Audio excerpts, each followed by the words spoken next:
HFCL limited અત્યારે આપણે જોઈ રહ્યા છીએ કે ફ્યુચરનું ટોપ ગેનર છે, 2.5% ઉપર છે અને શોર્ટ કવર થઈ રહ્યા છે અત્યારે. આ જે નંબર્સ છે, નંબર્સના ફ્રન્ટ પર અગર જુઓ તો નંબર્સ તો બધામાં ઘટાડો છે. પ્રોફિટમાંથી કંપની ખોટમાં આવી છે અને EBITDA લોસ પણ થયો છે કંપનીને, પરંતુ સ્ટોક ખરીદારી બતાવી રહ્યો છે HFCL. આપ કઈ રીતે સલાહ આપશો?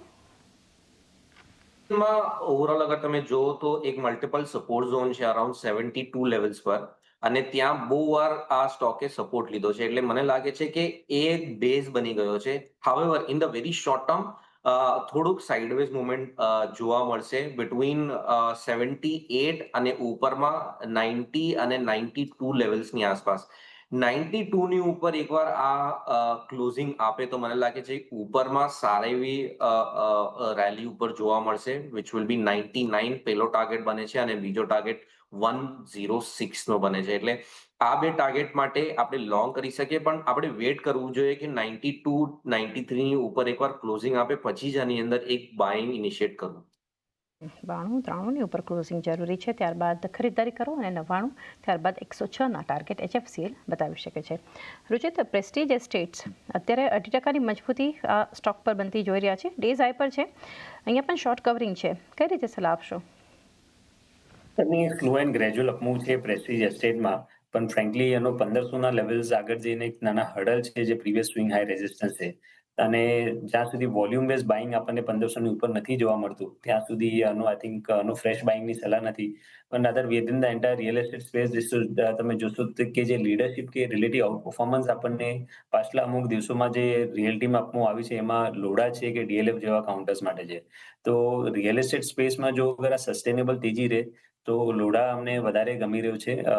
જે પણ એક લાસ્ટ 3-4 ટ્રેડિંગ સેશન્સથી કન્સોલિડેટ કરી રહે છે અને 1435 ની ઉપર સ્ટોકમાં એક સારું ટ્રેન્ડ લાઇનનું બ્રેકઆઉટ પણ છે. તો લોડા વધારે ગમી રહ્યો છે કે જે વોચલિસ્ટ ઉપર રહેવું જોઈએ. 1435 ની ઉપર નીકળે તો ત્યાં ફ્રેશ બાઇંગ પણ કરી શકાય છે.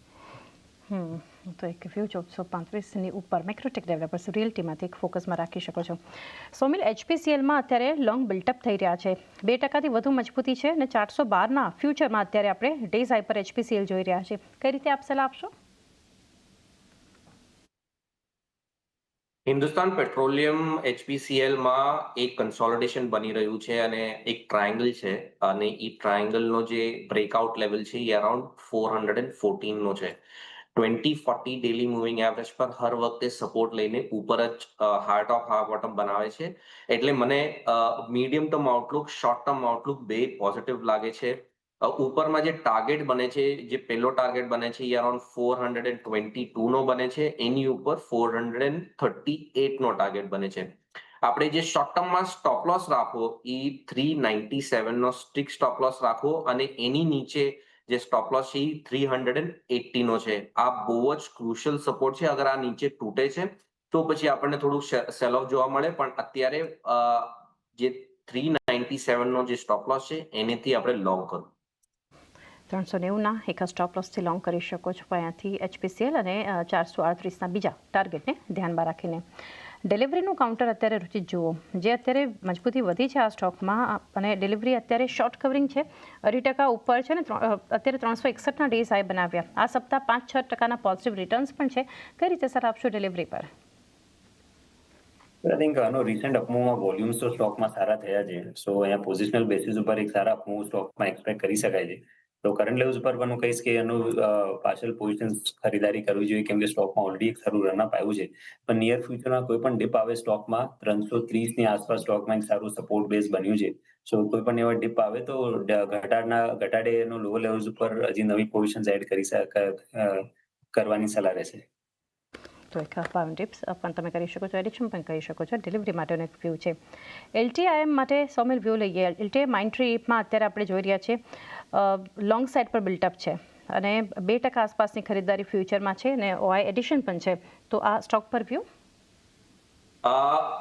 ઓવરઓલ તમે જોશો તો આજે આઈટી સ્ટોક્સ બહુ જ સારા ચાલી રહ્યા છે, અને આઈટી સ્ટોક્સમાં ડેફિનેટલી બાઇંગ કરાય. LTIM માં એક ફ્લેગ પેટર્ન બન્યો છે. એ ફ્લેગ પેટર્ન મને લાગે છે કે ઉપરની તરફ તૂટી જશે. 9 daily moving average 10 daily moving average પર સપોર્ટ લઈને આ ફ્લેગ બન્યો છે. એટલે જે શોર્ટ ટર્મનો જે ટાર્ગેટ છે એ 5260 નો ટાર્ગેટ છે in the very short term, અને તમે સ્ટોપ લોસ આની અંદર રાખી શકો 4973. 973નો એક stop loss LTI mind tree માટે રાખી શકો છો. OMCsમાંથી વધુ એક કાઉન્ટર રૂચિત BPCL પર આપની પાસેથી વ્યૂ લઈએ. અત્યારે ખરીદારી ત્યાં વધતી દેખાડી રહી છે OMCs પર. BPCLમાં અત્યારે ડેઝ હાઈ 319ના લેવલ્સ છે ફ્યુચરમાં, અને શોર્ટ કવર થઈ રહ્યા છે 0.5% ખરીદારી સાથે. આનું ચાર્ટ સેટઅપ સમજીએ રૂચિત. બ્રોડર ચાર્ટ પોઝિટિવ લાગી રહ્યું છે, કેમ કે જે કન્સોલિડેશન પણ થયું છે એમાં સ્ટોકે કોઈ ઇમ્પોર્ટન્ટ સપોર્ટ્સ બ્રેક નથી થયા, હાઈ ટોપ હાઈ બોટમ પણ કન્ટિન્યુ છે, અને મેઇનલી જે પણ નાના મોટા ઘટાડા પણ સ્ટોકમાં આવ્યા છે એમાં કોઈ વોલ્યુમ બેઝ સેલિંગ આપણને નથી જોવા મળી.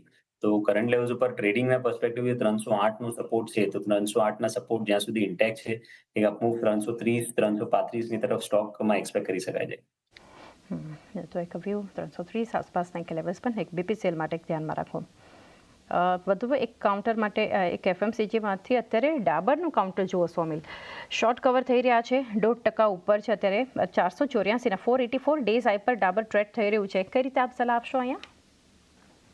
ડાબરમાં અત્યારે ડાબર 20 અને 40 ડેલી મૂવિંગ એવરેજની આસપાસ જ ટ્રેડ થઈ રહ્યું છે, અને બહુ ટાઈમથી આ એક સાઇડવેઝ મુવમેન્ટ જોઈ રહ્યા છે આપણે ડાબરમાં.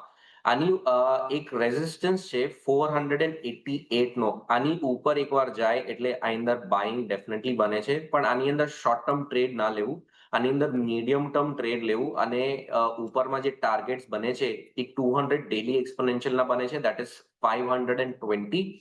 સ્ટોપ લોસ રાખવું અરાઉન્ડ 475, અને નીચેમાં હજી એક સપોર્ટ છે 466 નો. 475 એની નીચે 466નો એક સ્ટોપ લોસ તમારે ધ્યાનમાં રાખવો જોઈએ ડાબર માટે. રૂચિત, શ્રીરામ ફિનાન્સ માટેનો વ્યૂ લઈએ. અત્યારે જોઈ રહ્યા છીએ શોર્ટ કવર થઈ રહ્યા છે, 1%થી વધુ મજબૂત છે. 659ના અત્યારે ડેઝ હાઈ પર છે શ્રીરામ ફિનાન્સનું કાઉન્ટર. આપ કઈ રીતે સલાહ આપશો? આઈ થિંક બ્રોડર અમે NBFCs ઉપર અમારું વ્યૂ હજી પણ પોઝિટિવ છે, કેમ કે આપણને જોયું છે કે આ જે અપટ્રેન્ડની શરૂઆત આપણને બેન્કિંગ અને NBFC સ્પેસમાં મિડ માર્ચથી જોવા મળી હતી. એમાં વોલ્યુમ્સ ઘણા સારા થયા હતા. પાછલા એક મહિનાથી બેંક નિફ્ટી કે નિફ્ટી ફાઇનાન્શિયલ સર્વિસીસ સેક્ટરમાં એક કન્સોલિડેશન જોવા મળ્યું છે, પણ એક મોર એક ટાઈમ વાઇઝ કરેક્શન કે કન્સોલિડેશન જ રહ્યું છે.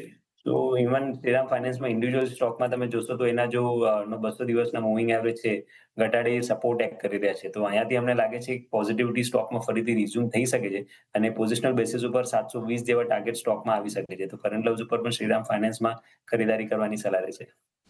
તો એક વ્યૂ જોઈ રહ્યા છે એક શ્રીરામ ફિનાન્સ પર. એક છેલ્લે માર્કેટ પર નજર કરી લો. 24800 ને પાર ઇન્ટ્રાડેમાં નિફ્ટી જબરદસ્ત બાઇંગ અત્યારે બજારમાં આવ્યું છે. 0.5%થી વધુ ઇન્ડેક્સમાં એક ખરીદારી આપણને વધતી જોઈ રહ્યા છીએ. ઓવરઓલ બજારમાં અત્યારે તેજી પણ ઘણી વધતી જોઈ રહ્યા છીએ. સ્ટોક સ્પેસિફિક અને ઇન્ડેક્સ સ્પેસિફિક એક મજબૂતી અને રિકવરી બજાર બતાવી રહ્યું છે. તો એ સાથે